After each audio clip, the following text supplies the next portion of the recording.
everybody, we are back today, maybe a little strung out with the end of a very busy summer, but it's winding down, and I'm really happy to be here for a new Run the Alps Rendezvous, this time with Mirna Valerio. Hello. Hi.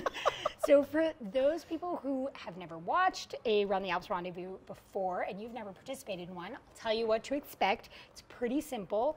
We use our wiles and, you know, cunning to invite people like yourself onto the show to join us for a little chat about all things trail running. We'll start with a little, you know, some softballs, easy questions, warm us up, get up to cruising altitude with some hard hitters, and then sprint finished with a lightning round of questions that you may or may not know anything about. Got it. So warm up, zone 2, sprint to the finish. Yeah, die. no cool down. Got it. No cool down. But so yeah. For our audience, I'm here today with Mirna Valerio, the Mirnavator, who is trying to think of a list of how would I describe you? You're like a trail runner, an ultra marathoner, an author, a former teacher, cross-country coach, mother of a college sophomore. 20-year-old. Yes. Yeah. Also a speaker, an advocate, National Geographic Adventurer of the Year. Also lots of other things. Surely this week right now is your most prestigious thing ever, though. Special guest on Run the Alps. Look at where I am. I'm not talking about the hotel. The hotel is fantastic. It is very lovely. If you can imagine, there are mountains out there, beautiful, craggy, wonderful mountains. Cut to the mountains. The sky is blue. The clouds, the cumulus clouds, are fluffy. There are people milling about. There's a tram. I can smell cheese and wine and amazingness. Good description. Yeah. Okay. So we're in a pretty special place right now. So we've kind of set the scene, but can you tell us a little bit, why are you in Chamonix? What are you doing here? Do you want me to do it in French or? I'll do it in English. Okay. I can provide a translation if you need. You just really integrated so much. Je peux faire français, okay, it's fine. She said she could do it in French. Are we gonna have subtitles? Anyway, okay, so, so about a year ago, Doug reached out to me, Doug the Gray Mare. Old Gray Mare. The old Gray Mare, sorry. Yeah. Doug the old Gray Mare reached out to me and asked if I would be interested in partnering with Run the Alps to do a trail running experience, adventure in Chamonix. And at first I was a little skeptical because I put on my own retreats, I put on my own adventures, and I have a very special community that I cater to, and that is plus size people.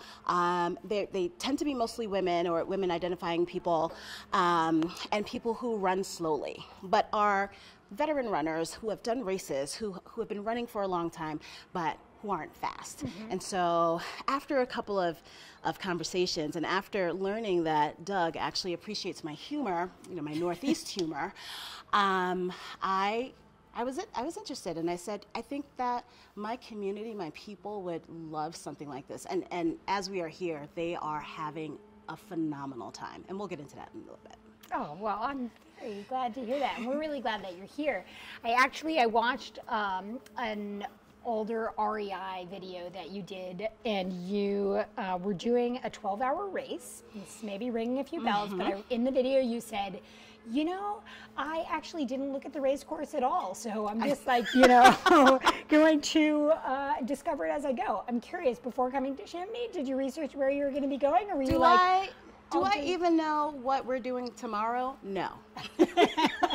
I'm not a details person, and I knew about Chamonix. I actually had been invited by UTMB a couple of times to come and do the MCC, which didn't work out for one reason or another.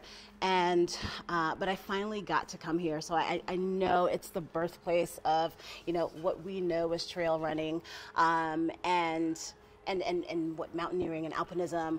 So I knew all about that, and I've been to Paris many, many, many times. I've been to other parts of France.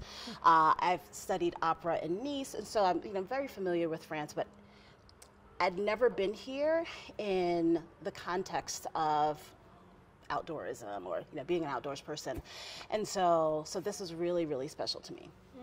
And do you feel like, having arrived, is it living up to expectations? Yeah, not really. I'm just kidding. Just kidding. Don't let the tourism office see that. First of all, everybody is wearing a hiking pack or a hydration pack. Everybody has trekking poles. This is where I belong. Everybody's eating, baguettes with cheese and ham and what have you, and it's not just a stereotype. We really do that here. Can we talk about raclettes and the big hunk of cheese and the potatoes? I can go on and on. But fun fact, which you probably already know this because you do speak French, but for our audience, is that raclette is a word in French that means scraper, and the verb is racler, which means to scrape. So you melt the cheese with a heating element, and then you scrape it onto your potatoes. Scrape. And your charcuterie, and other things, and pickles and cornichons. Yes, cornichons. Pickles, little pickles. But yeah, it's been incredible, and I really love a community that is in service to nature, and that is what draws people to this community, and it really, really makes me so incredibly happy. I love that. I will say, though, I'm really glad that you're able to enjoy it because so when I met you last week, you had just arrived from a red-eye flight, and you had like a traveling epic over several days, and it seems to me like you have a really a full schedule on your plate most of the time. And so one of the actual questions that I wanted to ask you about was, as somebody who both lives life to the fullest and also really fills their life. How do you manage to stay healthy as a runner, as a sports person, and as a human with needs? Maybe starting with like the running side of that, because our audience is going to be largely other trail runners. Right. And then the other part.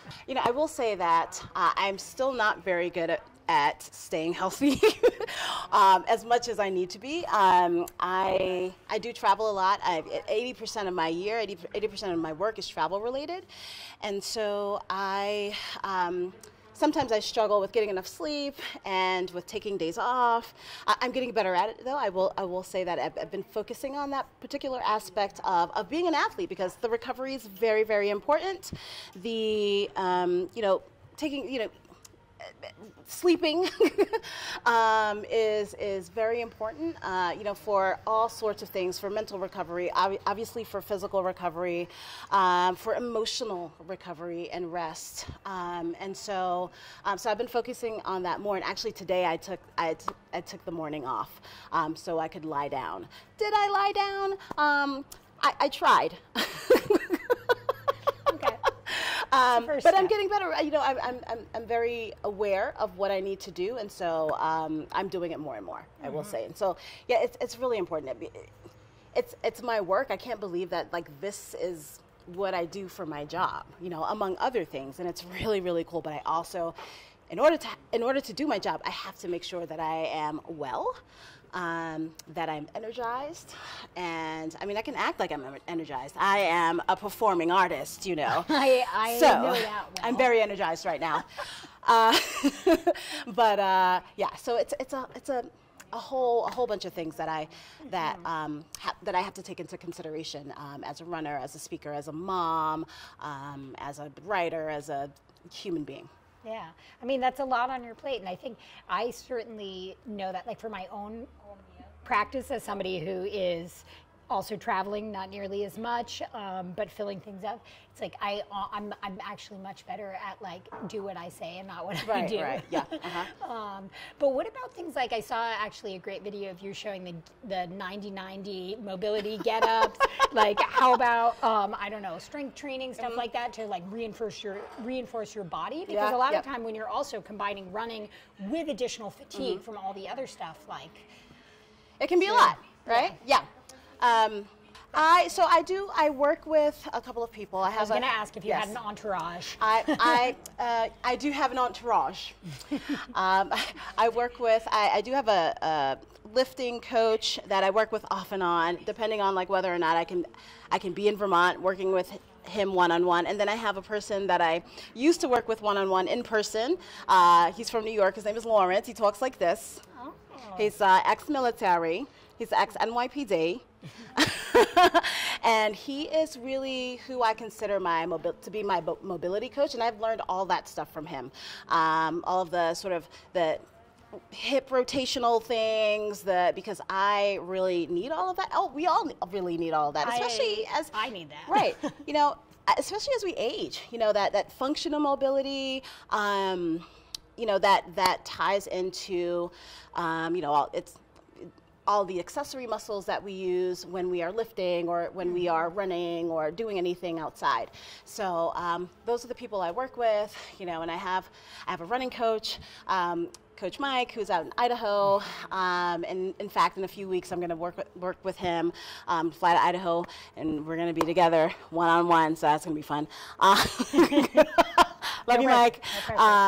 And he's an amazing coach. I started working with him as I trained for Boston Marathon, and then I decided that he would never get rid of me. Okay. Yeah. And he was on board. Well, he didn't have a choice. Okay. She's very persuasive lady. So one other question, like you touched on already also, like, sort of accumulating fatigue and the importance of maintaining sort of, space for yourself for mental sort of regeneration and all that. One thing that I know is specifically part of your job, and this is kind of like, I'm actually asking you for advice for me as well, is that like over time as you've seen your career evolve, has your relationship to social media changed? And are you able to like keep boundaries with social media? And does it bring you energy or does it suck energy? Do you have a few hours? And all that in, 2 minutes or less. Social media, I think social media is a fantastic tool for spreading goodness and for showcasing the work that I get to do, the places that I get to be, the people that I get to meet, the sounds that I get to hear. And I'm a jerk. It really is a wonderful tool. Have we turned it into something that can be awful? Absolutely. And so I find myself teeter-tottering. Sometimes it really takes up and sucks up all my time and energy, and then other times I make sure that I have my own boundaries, and I shut it off. I put my phone in the other room so that I can't hear or see all of the mess that's going on, or read the stupid comments that people put on my posts or anybody else's posts, because it does have an effect on you. We're human beings, and we see and hear things, and we react to them. So I'm definitely hearing you say though that creating boundaries is an important part of that. Absolutely, yes. Yeah. So on a similar theme of sort of how we use our brains or don't use our brains. Going back again to that short film that you did for REI, you talked, I'm actually going to read something you said because I thought it was really nice. It resonated with me, which was, I love my body the most when I'm out running. Even if it's hard or I'm having a bad day, I know I have my body and it works and it's allowing me to do this thing. And that makes me feel really strong and powerful. And in that, I feel beautiful. It's a really nice thing that you said, and it spoke to me a lot because when I am out and say I'm digging deep in a training session or I'm in a race, I use like mantras that I'm like, this is hard, but like I can do this, and like I try to remind myself to be in awe at the ability that my body does have to do this stuff. It's like, wow, I can do this, and that's so cool.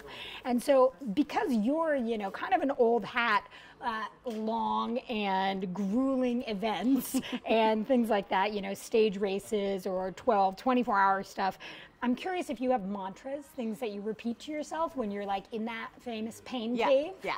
I was going to say I have a few, but I actually have many. Okay. Depending on the occasion, depending on whether or not I have to employ a mantra the first mile in or the 20th mile in.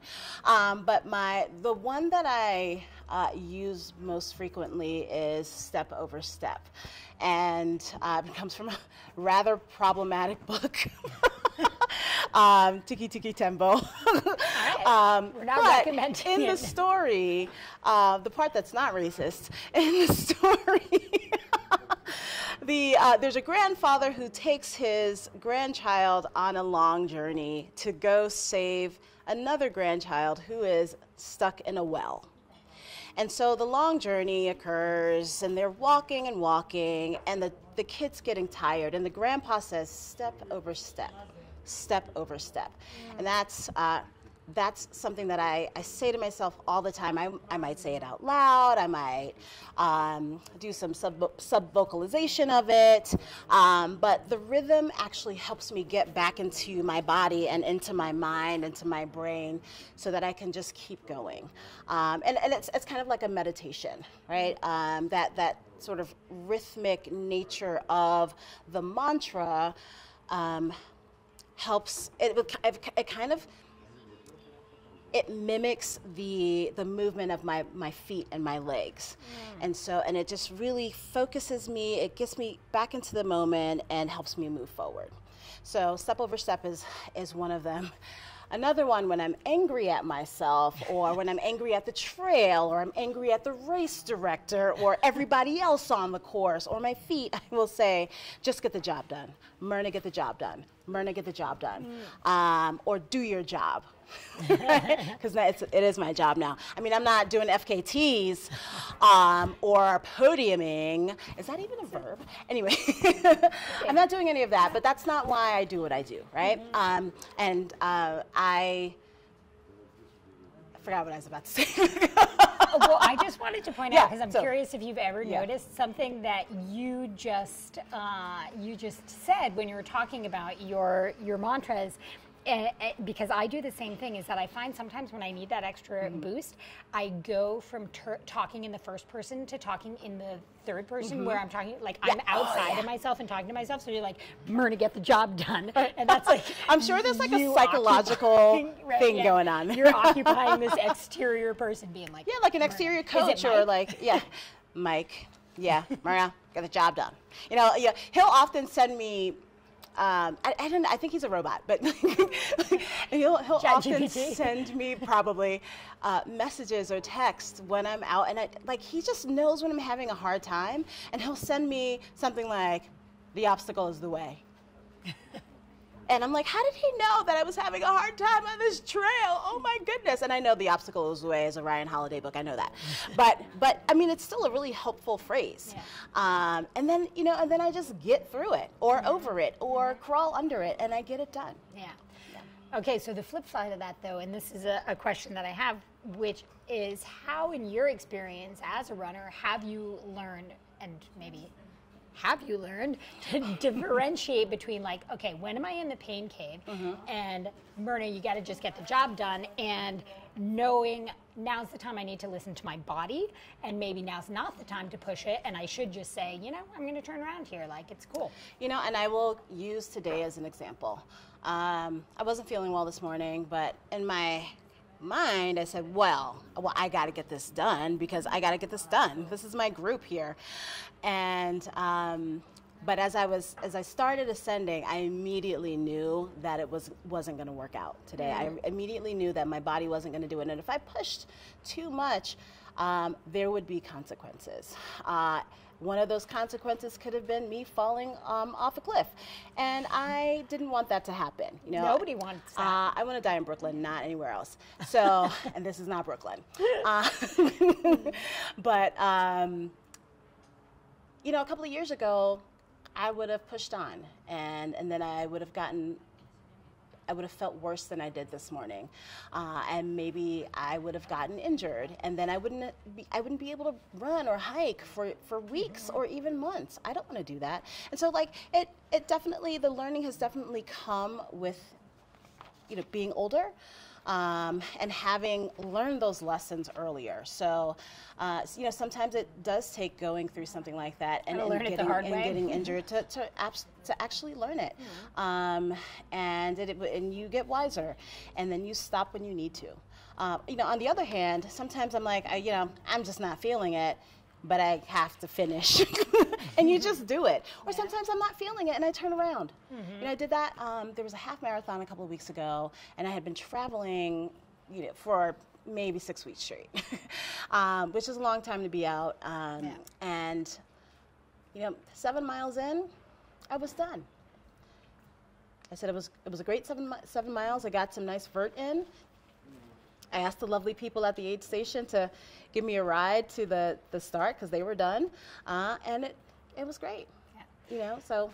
I should say it's something I asked the question in part because I think it'll interest our audience, but also because it's something that I have also been working towards learning myself. And at my last race, actually, in August, I DNF'd.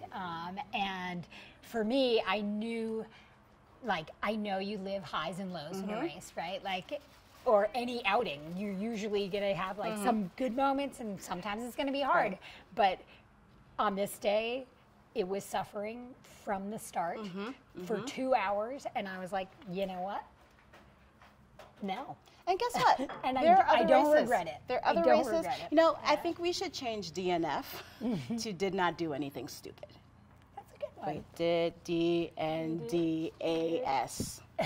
Did not do anything stupid.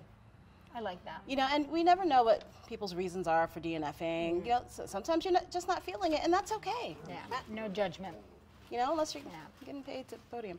I could have a long conversation about why that's also still not a good excuse sometimes. Right. But okay, so I'm going to change subject a little bit now, which is something that we talked about last week, and I told you that I wanted to talk to you about is that I think that in the running world, we oftentimes like to say things or think things like, oh, like running is just such an inclusive sport because the barrier to entry is so low, right? You just put on a pair of shoes and you just do it. I think at this point we've come to understand that that's not completely the case. Right. It's maybe not as accessible as we thought. I feel like in the last few years we've come a ways in terms of, you know, visibility, for example, you know, the fact that, you know, we get to see you on like a building-sized ad, like that is so awesome. We're moving in the right direction, but I also kind of am feeling like visibility is probably not enough.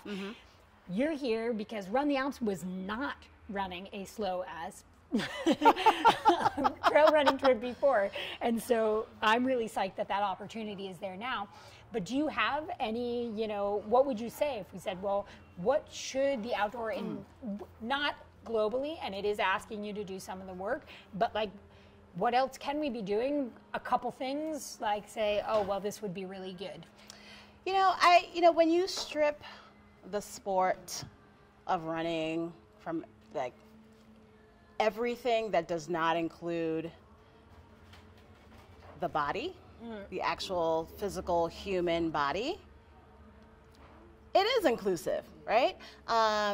There are folks in wheelchairs who run and participate in running events. There are, you know, people of all sizes and shapes and colors and of regional backgrounds that participate in running. You know, how they get there is another question, right? And so some people have more accessibility to participating in an event or even training for an event or even just running outside on their street or on their block.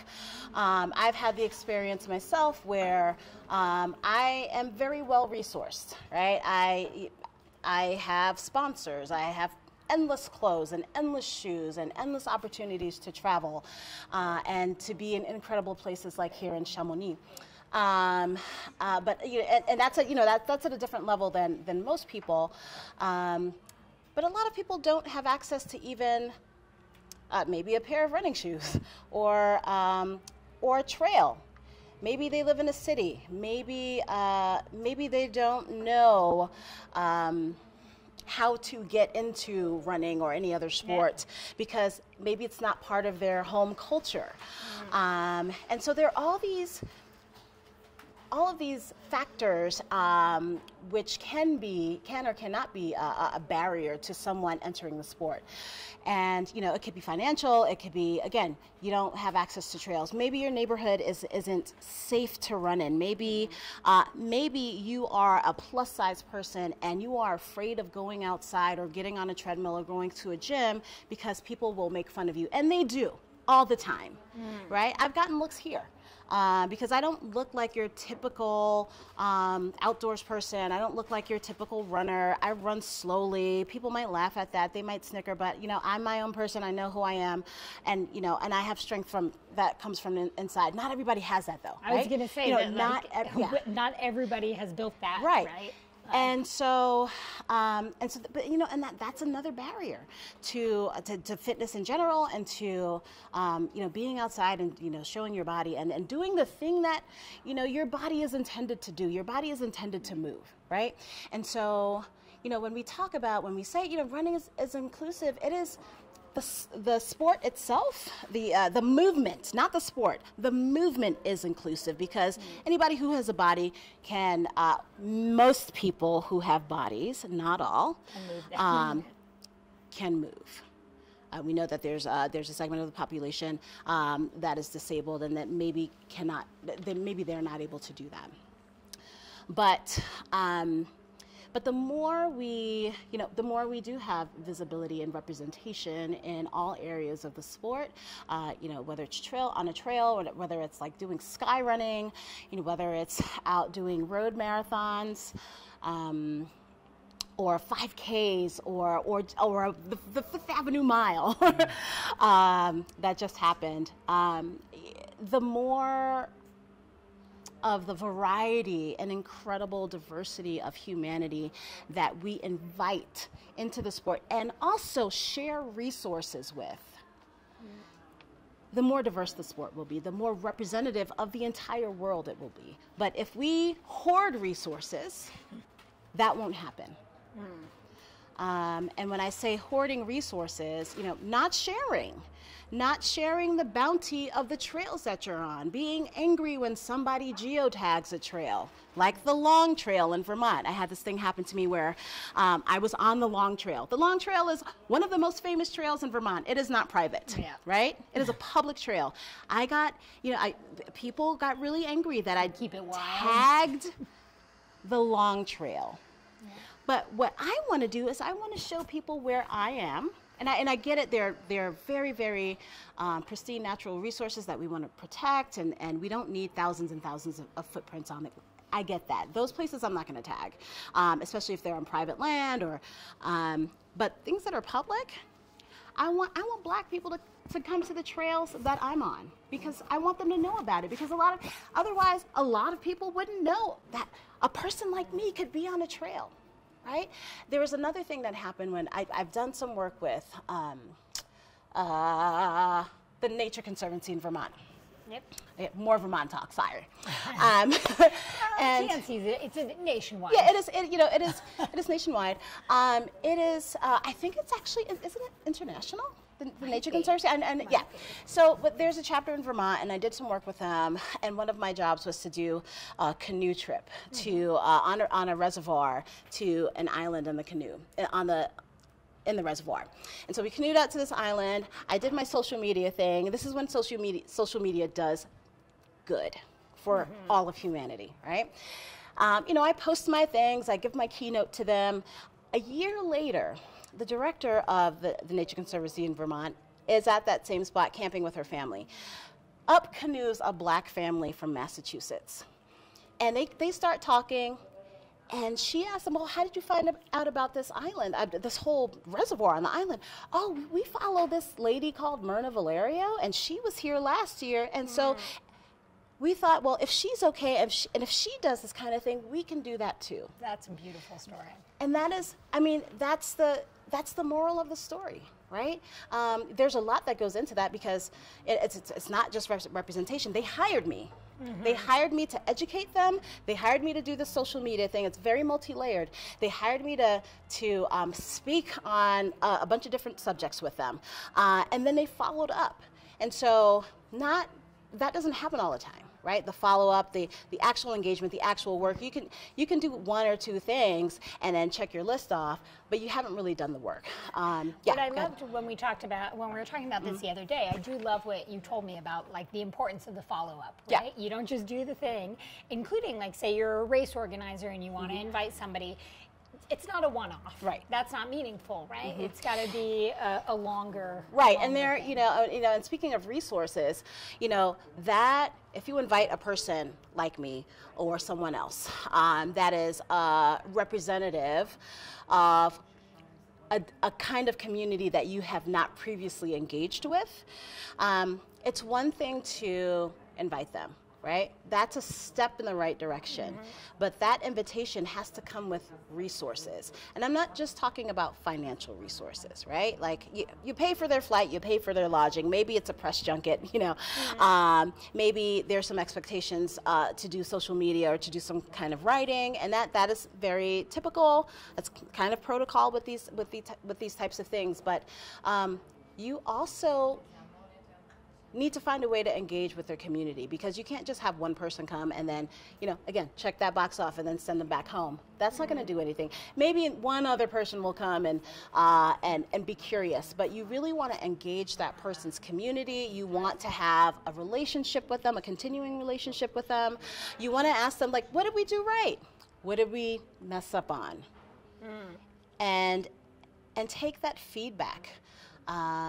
That honest feedback, and use it to make your organization better. Sorry, I only take positive feedback myself. I'm not really into negative. I only give positive feedback? No, I don't. Honesty.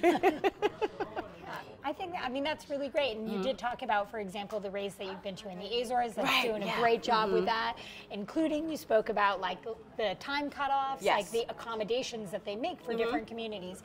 And that sounds really awesome. Yeah, I think so shout out to them. There are definitely ways to, as I said, engage demographics and other communities that you have not previously engaged with. And you really want to do the work, you have to think about, as I said, time is a resource, right? And all kinds of time are resources. And so when you do a race and you want to include more people, maybe you want to include people that are slower. Maybe you want to include people that are older. And thinking about longer cutoffs. If it's logistically possible, why not? It gets more people into the sport. You open their lives up. You might change somebody's life by adding another hour to your cutoff, and they might have such a good time. Now, this is their sport now. This is what they're going to do, and they're going to pay money to do. They're going to pay money, and they're going to tell all their friends to do type 2 things, and they're going to tell all their friends. When I did Trans Rockies a couple of years ago, 2017, I DNF'd, but I did 75 of the 120 miles. Well, I don't know what that is in kilometers. 120K. Okay, yes. No, 120 miles. Oh, well, 75 is 120K. 70, Yeah. Okay, I'm not the longest European. race. Sorry, I'm American. But I was allowed to start every day because it didn't pose any logistical challenges or anything like that. So I started every day, and then I did as much as I could. And by the end of it, even though I hadn't finished, I had such a good time, and I felt so loved, so included. I didn't feel denigrated in any way. I felt like people really supported the fact that I was there and that I was trying. I had such a good time. I immediately signed up for the following year. I also posted all over social media about my experience. And the next year, there were 2 other Black people there, and they were like, we came because we saw your social. And we said, well, if Mirna's there, even if she didn't finish, she had a good time, it must be okay. And then the next year, all of Harlem came. So it really does make a difference.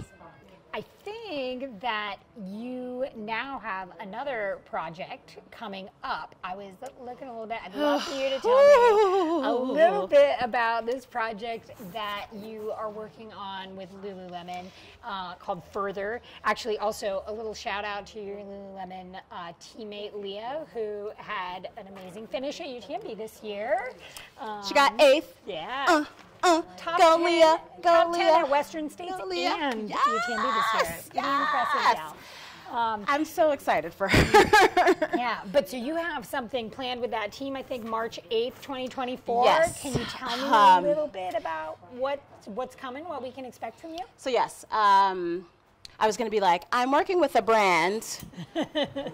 So I'll be participating in the Further Initiative, which is a 6-day timed race.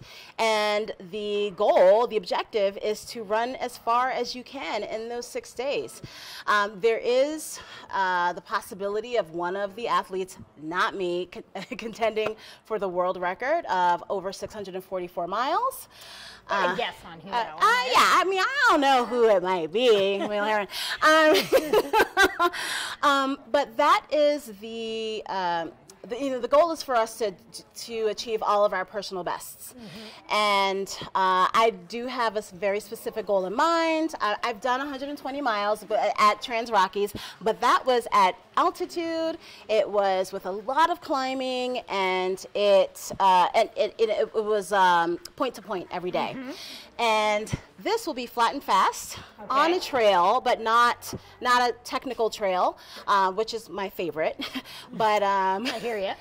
But you know, I get to see, you know, how much further I can run than 120 miles. Hence the name Further. Hence the name Further. Okay. Yes. So I do have a very specific number in mind, but I'm not going to announce that until a couple of days before I start.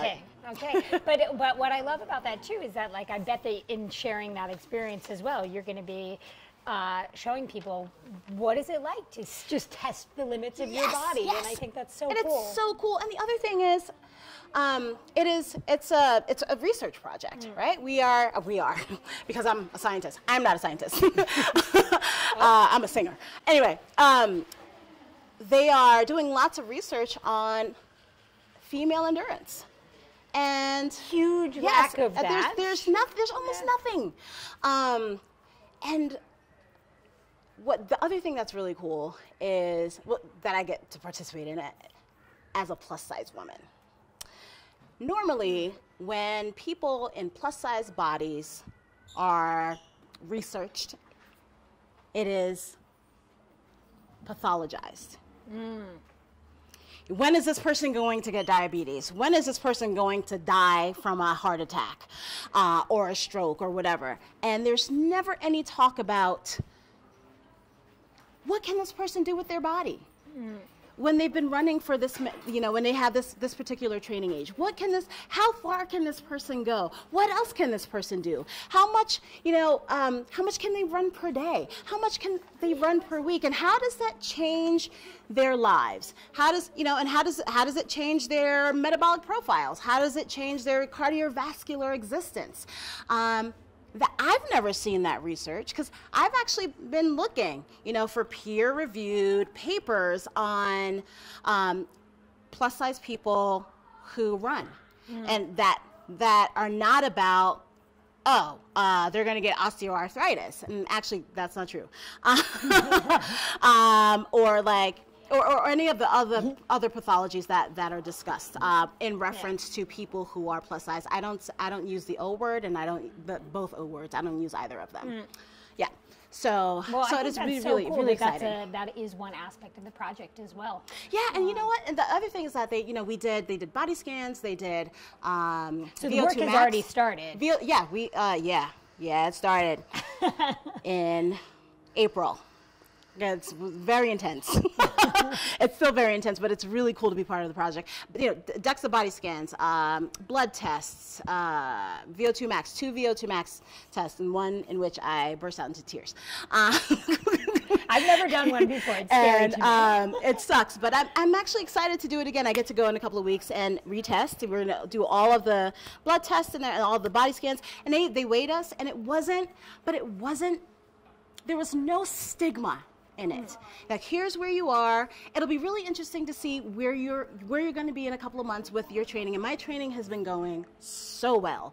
And I haven't been able to train like this in a long time. I was injured for 3 years. I had knee surgery, meniscus surgery, which, you know, everyone says, you know, you're going to ruin your knees. I'm sure you've heard that. Yep. Many times. But, you know, they didn't have actually any science behind that. It was just a theory Oh, I know, for so long. I know. Guess what? I already ruined my knee. And it works. So, actually, so it's not ruined. But like it's so cool to be part of that, and I can't wait to see. And I said this like in a couple of interviews, like I want to blow my own mind. So I'm really excited about it. Oh, I'm excited to see what you can do. And all of this that we're doing right here, all of it's training. Even though I only did a mile today, okay. But I did 500 feet of bird. Yeah. Well, you know, in that mile. Resting is also part of training. Yeah, I try to remind myself that I know. it's not easy, but I try to remind myself that when I'm sitting on the couch reading a book, I'm like, on a rest day, I'm like, I'm training right now. Yep. It's part of it. Yep. And it makes the training, it makes the actual movement better. All right. Well, thank you so much for all of that. I think we're ready for the lightning round now. Okay. Ready? Okay. So in parts of it are kind of based on like, not my job. Okay, Morocco. All Let's right. go. So, Paul Poundstone. All right. What American president was born in Vermont? Oh God, I don't even know. Joseph Smith. No, he was the Mormon guy. Never mind. No, not a president. Calvin Coolidge. Yes. Isn't that on a plaque somewhere on 89? Yeah. Well, so he was born in Plymouth, Vermont. Okay. But anyway. Okay. Calvin Coolidge, for all you who don't know. Calvin Coolidge. Yeah. Cheddar or Camembert? Cheddar. I mean, I don't think you're sponsored by Cabot yet, but extra long race or stage race? Whoo! Stage race. All right. Poles or no poles? Poles 100%. All right. All the time. Favorite book, movie, or podcast that you've read or heard lately? Read, seen, or heard lately? I'm Sean Carnvidantum. Hidden brain. Come on. Right now he's doing like the Being Kind to Yourself series. So good. Yep. Yeah. Hidden Brain podcast. I'm with you. Well, heard that you studied music and you're a singer. I'm not going to put you on the spot and ask you to sing, but I was curious what the likelihood that the guests on your trip were going to hear you burst in song. I think we know the answer to that, and you can find it out on Mirna's social media. And the funny thing is that people were like, "Oh, wow! Like, you should audition for a conservatory." I already went to one. Speaking of checking boxes. 2 of them, actually. Yeah. Yep. All right, so if you got to do one of the other sports that Chamonix is well known for, would it be steep skiing, paragliding? Stop right there. Skiing. I don't want or need to do anything else. But it was steep skiing, the really steep stuff. Look, I just started Blacks last season, and I'm addicted. All right. Addicted. Come on back in winter. All right, last question is, what is the French word that you are going to miss most saying on a daily basis when you go back to the U.S.? Oh, man. But I will also say it in the U.S. Raclette. Raclette. I've talked about it every day since I've been here. All right. Thank you so much. Merci beaucoup. Thanks to Sam, Merci, who is Sam. doing the filming. Thanks also, a little shout out to our founder of Run the Alps, Doug the Old Gray Mare, who his favorite kind of racing, if you didn't know, is the kind that he kind of does it in stages, punctuated by sleeping for an hour or 2 in a ditch. He is in the midst of doing it right now. Il est fou. Tour de Géant on the other side of the mountains. That's so cool. And thank you, everybody, for tuning in.